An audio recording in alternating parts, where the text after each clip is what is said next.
I knew something was off with Jessica the moment I walked through the door that night. "Hi, sweetheart," she called from the kitchen, coming over to give me a big kiss as soon as I set my briefcase down. But there was something different about her. Her face was flushed, and she quickly turned away before meeting my eyes. Throughout dinner, she kept talking about her day and nodding along as I filled her in on the latest office drama, but there was a nervous energy she couldn't quite hide. We'd been married for over 4 years, and I knew her well enough to sense that something was brewing beneath the surface. After dinner, she brought me a second cup of coffee and sat down across from me with a serious expression. "Honey, can I talk to you about something?" she asked. I nodded, and she added, "I need you to do our thinking thing. Okay? Don't respond right away." Now, what she meant by the thinking thing was a trick we'd picked up during a counseling session a few months before we got married. Both of us were impulsive. We had a habit of reacting too quickly and, at times, letting our tempers get the best of us. Our relationship was passionate, sure, but it was also full of arguments, some of them downright nasty. We finally decided we needed help if we were going to make it work long term. Mark Wilson, our counselor, taught us to pause before saying anything when we were angry, to just sit and think for a bit instead of lashing out. Sometimes it was a quick pause. Other times one of us would wait until the next day to respond. He also taught us to ask ourselves a simple question when tensions flared. What's more important? The issue you're fighting over or the person you care about? Of course, the answer was always the person. It sounds cheesy, but it really helped us avoid some serious blowouts. So I said, "Okay, Jess, tell me what's on your mind, and I'll think before I say anything." She leaned forward, taking my hand. "First, Ethan, this is the most important thing, so please don't ever forget it. I love you more than I've ever loved anyone. I love being your wife, and I'm never going to leave you, okay?" That immediately set off alarms in my head. She didn't usually talk like that unless something big was coming, but she kept going before I could even process it. I don't know how to say it. I've been frustrated about our sex life, and she started. "Frustrated? Wait, hold on a sec." I began, but she cut me off sharply. "Ethan," her voice was stern. "Remember the thinking game? You promised." I swallowed my frustration and nodded. "You're right. I'll shut up and listen." Her tone softened as she continued. "I know a lot of this is my fault. I know I'm not always as open or, well, as interested as you want me to be. I had to bite my tongue at that one. She wasn't wrong. I loved Jessica with everything I had, never regretted marrying her, but when it came to our sex life, well, let's just say it left a lot to be desired. She was fine with intimacy, maybe once every 10 days, and I had to work hard just to get her there once a week. And to make matters worse, she was as vanilla as they come. Twice a year, on my birthday and our anniversary, she'd reluctantly give me what I can only describe as a disinterested treat, and somehow, she'd still manage to make me feel guilty about it. I wasn't expecting wild bedroom antics every night, but she wouldn't even let me go down on her, which, to be honest, I would have loved to do at least a few times a week. If I ever suggested it, she'd either refuse outright or act like I was asking for something gross, and forget about bringing her to any real enjoyment. I was lucky if she let me kiss her afterwards. She'd always say it was disgusting. Now, I'm not saying marriage is all about sex, because it's not. I love Jessica for a lot of reasons. Her beauty, her sense of adventure, outside the bedroom at least, her loyalty, and the way she was always there for me. But let's be real, our physical connection wasn't cutting it.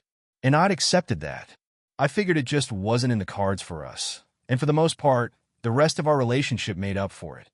Even if I did find myself sneaking off to the study to take care of business alone more often than I'd like to admit. So, I sat there listening, trying to keep my cool as she went on. And I really didn't like where this was heading. "Ethan, I know I've always been a bit uptight about, well, sex. You've met my mom, so it's not hard to see where I got it from." She forced a nervous smile, then continued. "But lately I've been feeling restless. Not exactly, eager or anything, but like I need something different. Something to shake things up. And I think it's partly because of Rachel, Kim, and the others." Jessica had switched to a new real estate firm about a year ago, and with that came a new group of friends. A lively bunch of women, some married, some divorced, a couple still single, who like to go out for happy hour every Friday. It quickly became the highlight of Jessica's week. I knew these women, but not well, and I had a feeling their conversations had gotten into areas I hadn't really thought about. But Ethan, she added quickly, I don't want you to think this is all because of them. It's not. I've just been reflecting on things, and well, I think we need to open up our sex life a little. Experiment more. Maybe even with other men, just to bring some excitement back home to us. I stared at her, my mind reeling, but I didn't say a word. I promised I'd listen, so that's what I did. Meanwhile, my heart was pounding so hard I could hear it in my ears. I'm not talking about an affair, nothing like that, she rushed to explain. Just casual, no-strings-attached sex with a few other men. I want to bring the excitement back to us and make our sex life something incredible. She stopped, waiting for me to explode. And believe me, I almost did. My mouth opened, ready to shout, but I shut it again. I promised to think before I reacted. And no matter how much my blood was boiling, I was going to keep that promise. Just one-night stands, she said, her voice a little shaky. Or maybe 2 or 3 times if I find someone I like, but nothing more. No romance, no commitment. Nothing that could ever threaten what we have. I adore you, Ethan, and don't forget what I said first. I love you completely, and I will never stop being your loving wife. I think that if I loosen up this way, in ways I've never been able to with you, we'll both end up benefiting from it. This isn't just about me, baby. I know you've been disappointed with our sex life, and I want to bring some excitement back into it. She stopped, her eyes cautiously watching me. It was almost as if she couldn't believe I wasn't blowing up at her or storming out of the room by now. She added, one more thing. This doesn't mean you're going to get less from me. It's not like I'm cutting you off. In fact, we'll probably have more sex than we do now because I think this will really fire me up. That's the whole point, Ethan. I want to enjoy sex more, and most importantly, I want to enjoy it with you. I love you. Jessica squeezed my hand, then sat back in her chair, looking nervous and drained, as if she'd just climbed a mountain. We sat in silence for a while. Finally, I spoke up. Okay, Jess, I think I need a lot of time to process this. Tomorrow, after dinner, I'll have something to say. Without waiting for her response, I got up and left the kitchen. I headed straight to my study, shut the door, and stayed there for nearly 3 hours. I was in shock, honestly. I loved Jessica, but I never in my wildest dreams thought she'd come to me with something like this. I figured we'd just carry on living together, content, but with a dull sex life. I never imagined she'd suggest sleeping with other men. I was certain her new group of friends had something to do with this. Rachel and Kim, in particular, were known for being pretty loose. Rachel was single and seemed to have a new boyfriend every other week. Kim had been divorced twice, and the rumor was both times it was because she was caught cheating. I could easily picture them filling Jessica's head with tales about how exciting new flings could be. Now, you'd think my first reaction would be to blow up, telling her no way in hell was she going to turn me into a laughingstock. If she wanted to go that route, there was the door. And, truthfully, that was exactly where my head went at first. For the first hour, I was practically vibrating with anger. But after a while, I calmed down, and some more rational thoughts started creeping in. The idea of Jessica becoming more open in the bedroom? I couldn't deny that was appealing. I liked the thought of having more sex, maybe more than once every week or two, and for things to get a bit more adventurous. It'd be nice if oral wasn't such a rare occasion, and maybe she'd be open to dressing up or using a toy now and then. I started wondering if this really could improve things between us. I believed her when she said it was just about sex with the other man. Or at least I believed that she believed it. But that didn't mean it wouldn't turn into something more. What if she found someone she really clicked with? What if the sex was mind-blowing? Or what if some good-looking guy decided she was the one for him and started pursuing her seriously? And then, in the midst of all this, another thought crossed my mind. Sophia. Sophia, my boss's assistant. She was 24, with long dark hair and a habit of flirting with me every time we crossed paths. She'd joke about how she was between boyfriends and how she wished I was available. I started wondering, did Jessica's plan mean I could go out and, see what was out there? I'd never touched Sophia, or any other woman for that matter, since getting married. To me, marriage meant faithfulness, period. But Jessica's idea had me questioning everything I thought about what our marriage would be. By the time I left the study and finally went to bed, Jessica was already asleep. I'd stayed up late, past 11:30, just trying to figure out what to do. One thing was certain. The unquestioning trust one had in her was gone. Whether we agreed to this plan or not, I was going to be a much more watchful husband from now on. The next morning, breakfast was tense. I played it cool, keeping the conversation light and sticking to neutral topics. Jessica kept glancing at me, probably trying to gauge where my head was at, wondering if I was about to explode at any moment. When I finished my coffee, I grabbed my bag and said, "See you tonight, honey," in my usual cheerful tone. I gave her the standard goodbye kiss. Nothing more, nothing less, and headed out to work. Later, I met up with my best friend from college, Tyler Grant. He was a security consultant for a big oil company, and I needed his help. Over lunch, I laid everything out for him, the bombshell Jessica had dropped on me, and asked him to assist. I handed him my house keys and a spare set for Jessica's car. By the time I got home that afternoon, Tyler's team had already been there. They had installed hidden microphones in every room, linked to a recorder in the basement, and tapped the phone. There was also supposed to be a recorder under the seat in Jessica's car, but I hadn't checked that yet. Just like Tyler promised, my keys were back under the mat on the deck. On a whim, I decided to wait one more day before confronting Jessica about her plan. To be honest, I was hoping the recordings might give me a better sense of what was really going through her mind. Surely, she had to know I'd be furious. I couldn't shake the feeling that her friends were behind all of this. That evening, over dinner, I kept things light, avoiding the obvious elephant in the room. Finally, she couldn't hold it in anymore and asked, "Honey, are you ready to talk about what I said last night?" "Jess," I said, looking her in the eye, "you were right to remind me about the thinking game. Honestly, I'm still not ready to talk. What you said really shocked me, and I don't want to say anything I'll regret." She came over, sitting on my lap and wrapping her arms around me. "Okay, I guess," she whispered. "But there's one thing I don't want you to ever forget." "Okay," she said, looking me straight in the eye.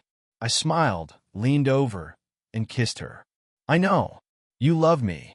She smiled back. "No, you love me," she teased. "Right?" I replied, laughing softly. She kissed me again, a little more deeply this time. "And we're going to be together forever," she said. Then, with a playful grin, she stood up and tugged at my hand. "Now, come with me." Smiling, I let her lead me into the bedroom.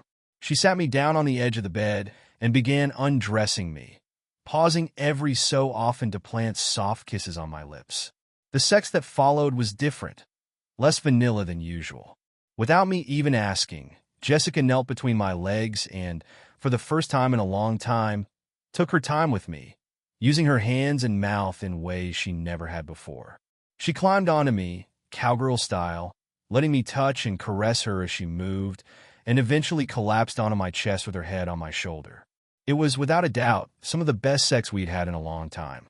As we lay together afterward, half watching an old Law and Order rerun, I felt a bit calmer. I knew she was putting in the effort, probably trying to reassure me after everything she'd said the night before. And, honestly, it worked, at least a little, but it didn't change what I'd already decided to do the next morning. Late the next morning, I took an extra-long lunch break from work. First stop was Jessica's office parking lot. Making sure I wasn't in view from her office, I retrieved the flash drive from the recorder I had placed under her car seat and replaced it with a blank one. Then I headed home, collected the recordings from the basement, and went back to work. I figured there was a good chance Jessica had called one of her friends, either from home or from the car, and I needed to know if there was anything she hadn't told me. Turned out there was quite a bit, actually. I found a 10-minute conversation she'd had with Rachel right after I left for work, and another shorter call with Kim from the car. The long and short of it, Jessica's plan to experiment had already been put into action. In fact, it was 2 men further along than she'd let on. Suddenly, everything shifted. I still loved her, at least I thought I did, but I couldn't trust her anymore. It's one thing to come to your husband and say, "Honey, I've been thinking about trying something new. Can we talk about me having sex with other men?" That's a tough pill to swallow, but at least it's honest, giving the husband a chance to say, "Hell no, not happening." But it's a whole different ballgame to have that conversation after you've already been out there fooling around with other guys with the help of your so-called friends. Jessica had already hooked up with 2 men, both introduced to her by Rachel. She'd slept with both of them, even giving the second guy a more intimate experience. The first encounter hadn't gone well. Jessica said the guy was selfish and rushed, leaving her feeling miserable. But Rachel convinced her to try again, and her second attempt, with a guy named Luke, had been a hit. On the recordings, I heard her giggling as she told Rachel how Luke had rocked her world, and how she couldn't wait to see him again. I was livid. I spent the rest of the afternoon in my office with the door shut, ignoring calls and messages, just stewing. The anger consumed me for hours. I knew I could dump her right then and there. With the recordings in hand, a divorce would be straightforward, and I'd walk away with the upper hand. But the truth was I wasn't sure if I wanted that. I was too shocked, too numb to figure out what I really wanted. No, that's not entirely true. I knew what I wanted, at least in that moment. I wanted to scare the living hell out of my wife. The same woman I, unfortunately, still loved. Worse luck for me. And the same woman who had been led down a dangerous path by friends with terrible judgment. So, as they say, one step at a time, no need for big decisions just yet. I didn't have to figure out the next year, or the next 10 years, of my life right away. All I needed to focus on was what I was going to say to Jessica at dinner. I made up my mind to push my rage down, well, at least hide it, and see what more I could learn. I was about to put on the best acting performance of my life. I left work a little early and surprised Jessica at home with her favorite, Chinese takeout. I set the table, used the fancy napkin she loved, poured us both some beer, and did everything I could to set a warm, loving mood. She thanked me with a big kiss and a tight hug. We ate dinner, holding hands and smiling, as if nothing was wrong. I could see she was feeling good about how things were going, no doubt thinking we were on the same page. After dinner, I led her into the living room, where we settled down on the couch. "Time for a talk, I guess," I said, breaking the silence. She nodded, a bright smile lighting up her face.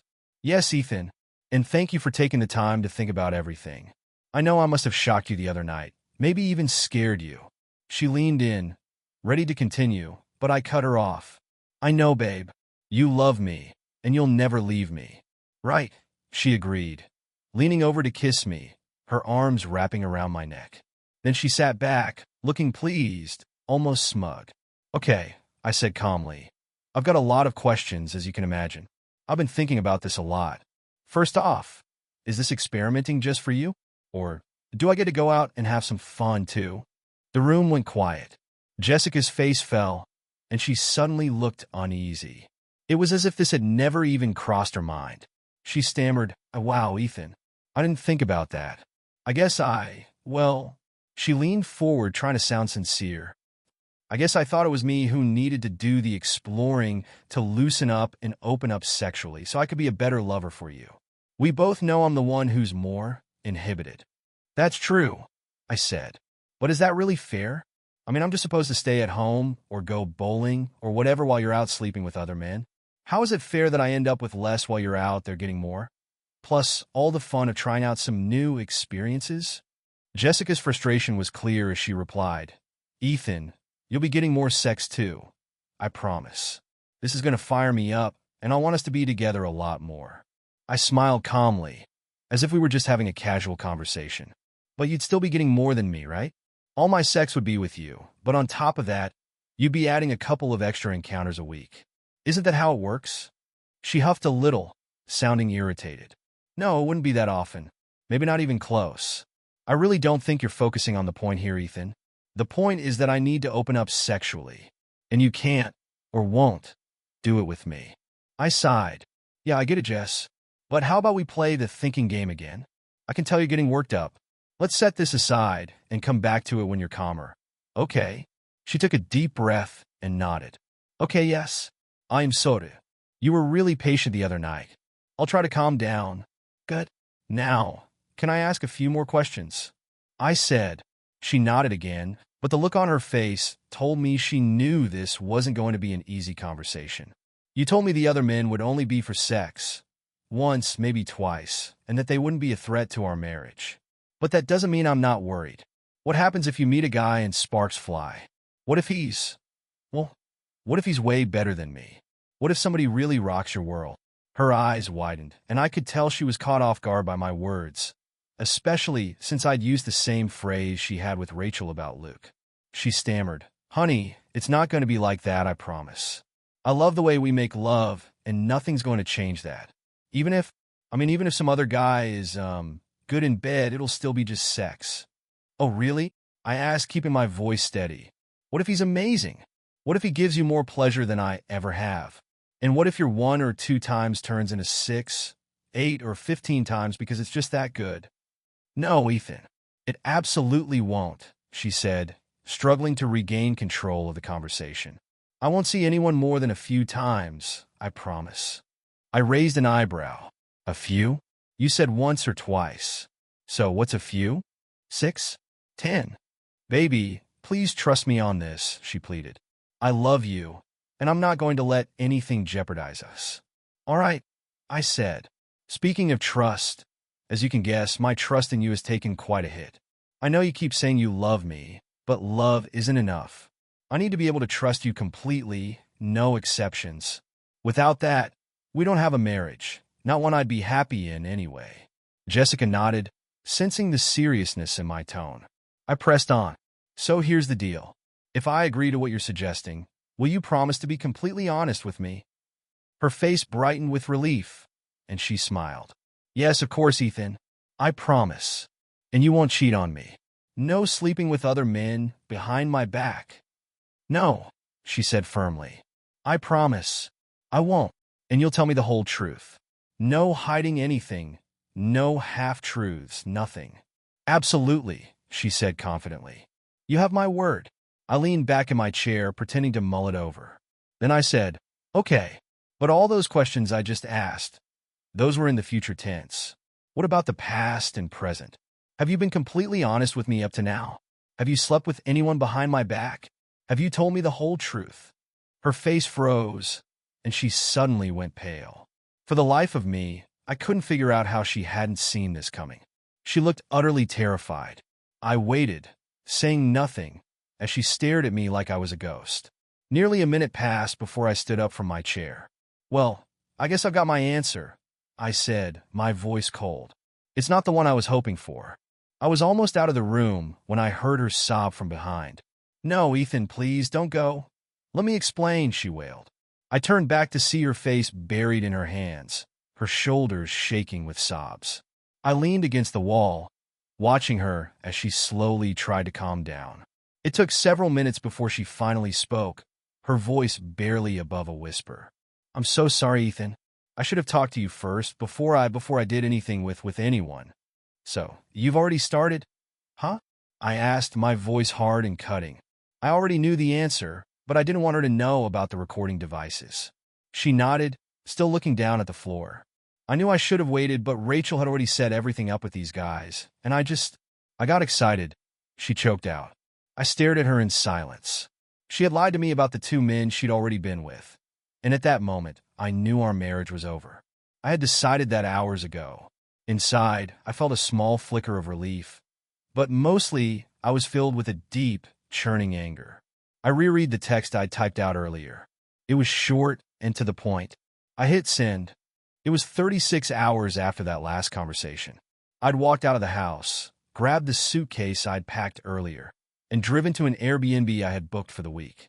In those 36 hours, Jessica had sent me 30 or 40 texts and left more than a dozen voicemails, but this was my first reply. She was clearly terrified, and honestly, that suited me just fine. The woman I had loved so deeply, so faithfully. Could this really be her? The one I thought I'd spend the rest of my life with? The one who was supposed to be by my side through everything? What a fool I had been. My 1-week stay at the Airbnb turned into 3 weeks. Most of that time was spent going to work, coming back to the rental, eating takeout, and thinking things over. I had a few long phone calls with my older brother out in Oregon, and another with Tyler, my friend from college. Both Tyler and my brother were great listeners. They let me vent, rant, and fume without jumping in too quickly with advice, for which I was incredibly grateful. My thoughts and emotions were all over the place, so I tried writing them down. I started keeping a journal, something I'd never done before, and found it surprisingly helpful. Each night, I'd write in it, and looking back over the pages, I could see the roller coaster of emotions. anger, jealousy, betrayal, but also the love I still felt for Jessica, even though it was buried deep beneath everything else. That stuff doesn't just vanish overnight, no matter what anyone tells you. She'd messed me up, messed us up, that was for sure. But she'd also made me feel loved and secure for years, and those feelings don't just disappear. So I kept reminding myself I didn't have to make any big decisions right away. One step at a time, focus on tomorrow, then on next week. Let time work its magic. At the end of the third week, I sent Jessica a text. It was simple and to the point. I'm coming home tomorrow night. You're moving into the guest room, at least for now. Get your things out of our bedroom before dinner. When I got home, the kids were all over me, shouting and jumping with excitement. I heard her in the kitchen, so I called out, "Hey, babe," and she replied, "Hi, honey. Dinner will be ready in about 20 minutes. Can you take the whirling dervishes outside for a bit?" I wrangled the kids into the backyard, where they jumped onto the swings. Liam was nearly 6, and Emma was 3.5, both of them buzzing with energy. I spent some time pushing them on the swings, kicking a soccer ball around, just trying to wear them out before dinner. Lauren and I exchanged smiles over spaghetti and meatballs, though with the kids in full chatter mode, it was hard to get a word in edgewise. Liam was eager to tell us all about learning how to add, while Emma proudly announced she had played a kazoo at preschool for the first time. The neighbors had gotten a new dog, and of course, Emma wanted to know why we couldn't get one too. After dinner, it was the usual routine: cleaning up the kitchen, wrestling 2 excited kids into the bathtub, brushing teeth, reading stories, and finally, blissful quiet by 8:45 p.m. I grabbed a bottle of wine and 2 glasses and joined Lauren in the living room. We sat quietly, her head nestled into my shoulder, for about 10 minutes before either of us said a word. Finally, I broke the silence. "What a calm life we lead, right, babe?" She snorted. "Yeah, totally calm. A real piece of cake." Then she kissed me and added, "But I wouldn't want it any other way. I love you." And we both adore those 2 little monsters. We sat in silence for a bit longer, enjoying the moment and the wine. After a while, Lauren looked up at me and said, "Listen, I bought a new nightie. It might be a little too revealing. Care to take a look?" Grinning, I replied, "Let me get the doors and lights, and I'll be right up to help you with that." As she walked down the hall, she gave me an extra little wiggle, just for fun. I couldn't help but smile. "Wait, Lauren? 2 kids? Did I lose you there?" "Nope, you heard right. Ever heard the saying, older but wiser?" Well, that's me. Jessica and I tried to make it work for more than 6 months, but in the end, I had to give up. We went back to Mark Wilson, our counselor, and we talked a lot. We talked about what she had done, about her desire to expand her sexual experiences, and how easily she'd fallen under the influence of her friends, especially Rachel. We talked, and I listened and listened. I even moved back into the house, and yes, we had sex sometimes, but it never felt right. I didn't feel safe. Half the time, I was so angry I could barely speak to her. We tried to keep up appearances, going out with friends, but even they could tell something was off. In the middle of one session, probably our 30th by then, I just hit my limit. "Sorry, but I'm done listening. It's time for me to talk, okay?" Jessica looked stunned mid-sentence, as I interrupted her endless talk about her needs and how she realized she should have communicated better. "I think we're done, Jessica. I think this is over." Jessica gasped, but Mark didn't react. He'd probably seen this coming for a while. "Jess, you did something incredibly selfish. You forgot that our first commitment was to each other, to protect each other and keep each other safe. You went out and slept with 2 men because you wanted to. You justified it with some ridiculous excuse about opening up our sex life and being a better wife. All of that nonsense. And you didn't even bother thinking through what it would do to us. Or hell, even tell me about it first." Tears streamed down her face as she tried to interrupt, but I raised my hand to stop her. "I'm not going to lie and say I don't love you anymore, because I do. But I don't trust you, and after 6 months of sitting here with Mark, nothing has changed. I need a wife who I can trust completely, someone who won't put her needs ahead of mine, or at least won't stab me in the back to get what she wants. And I'm sorry, but I don't believe you can ever be that wife for me." I turned to Mark. "Mark, I'll come to a couple more sessions if you think it'll help us work through the breakup, but I'm filing for divorce." I looked back at Jessica, who was sobbing and staring at me, pleading with her eyes. "Sorry, Jess." I stood up and walked out of the office. We did have a few more sessions, including one where I spoke to Mark alone. I told him, with the benefit of hindsight, that Jessica had always seemed emotionally immature, like she just couldn't see beyond what she wanted, unable to understand how her actions impacted others. To my surprise, Mark agreed right away. "Ethan, you're right. She's nearly 30, but in some ways she still acts and thinks like a college kid. And when I see her alone, I'll be telling her that straight up. She needs to grow up before she gets into another serious relationship." God bless Mark Wilson. He got through to her, or at least enough that she stopped fighting me and let the divorce go through. I spent about a year going through the classic post-divorce phase. First, I drank too much, wallowed too much, but then I started pulling myself together. I hit the gym, had a few meaningless one-night stands, and even dated Sophia from work for about 6 weeks. We had fun, both in and out of bed, but we both knew it wasn't going anywhere serious. Then one Saturday morning in January, I woke up and realized I was done. Maybe it was a dream I had, I don't know. But I found myself thinking, okay, enough of this nonsense. Casual sex was fun, but it's not for me.